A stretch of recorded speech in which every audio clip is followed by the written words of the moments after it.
আসসালামু আলাইকুম সুপ্রিয় বন্ধুরা, আরও একটি নতুন ভিডিওতে আপনাদের স্বাগত জানাচ্ছি। আমি আপনাদের প্রিয় বন্ধু এসআই টোকন। বন্ধুরা, আজকে খেজুরের রস খাওয়ার দ্বিতীয় পার্ট। এর আগের দিন খেয়েছি, অনেক মজা পেয়েছি, যার কারণে আজকে আবার নিতে আসলাম। কিন্তু আজকে খাবো বাসায়। দেখি কতটুকু হয়েছে। ঢালো মামাতো ভাই। রস ঢেলে সহযোগিতা করতেছে মামাতো ভাই আলামিন। যথেষ্ট হয়েছে, সন্ধ্যা আগ দিয়ে কাটা, তারপরেও আলহামদুলিল্লাহ। বন্ধুরা, বাসায় এসে পড়লাম। এই যে রস, এখন টেস্ট করার পালা। দেখি, খেয়ে দেখি কেমন লাগে।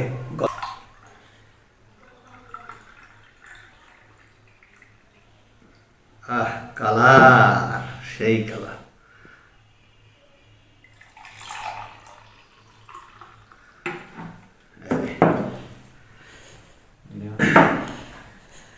বন্ধুরা, এখন আমরা দেখি চিয়ার্স করা একটু।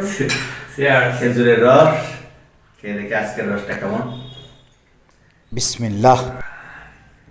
অসাধারণ মিষ্টি, কড়া মিষ্টি। হ্যাঁ, এটার সাথে আর একটা জিনিস হলে খুবই মজা লাগে।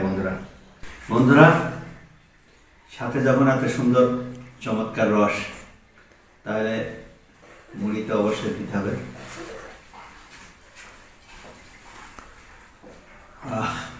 ভীষণ স্বাদ। এই মুড়িটা ছোটবেলায় এইভাবে আলতো করে ঢালতাম। খেজুরের রস এবং মুড়ি ভীষণ মজা।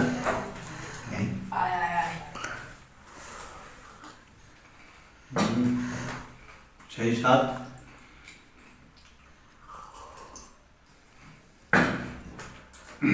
আজকের ভিডিও ক্যামেরায় আছে মামাতো ভাই সাজু, এবং রস গাছ থেকে পেড়ে দিয়েছে তাদের দুজনকে অনেক অনেক ধন্যবাদ। এই সন্ধ্যায় আমাকে এমন সুমিষ্ট একটি পানীয় আবার উপহার দেওয়ার জন্য। বন্ধুরা, আমার রস খাওয়া শেষ। মহান আল্লাহর অপূর্ব সৃষ্টি, খেজুরের গাছের ভিতরে রস। যাক, শুকর আলহামদুলিল্লাহ। থাকবেন, ভালো থাকবেন। আল্লাহ হাফেজ।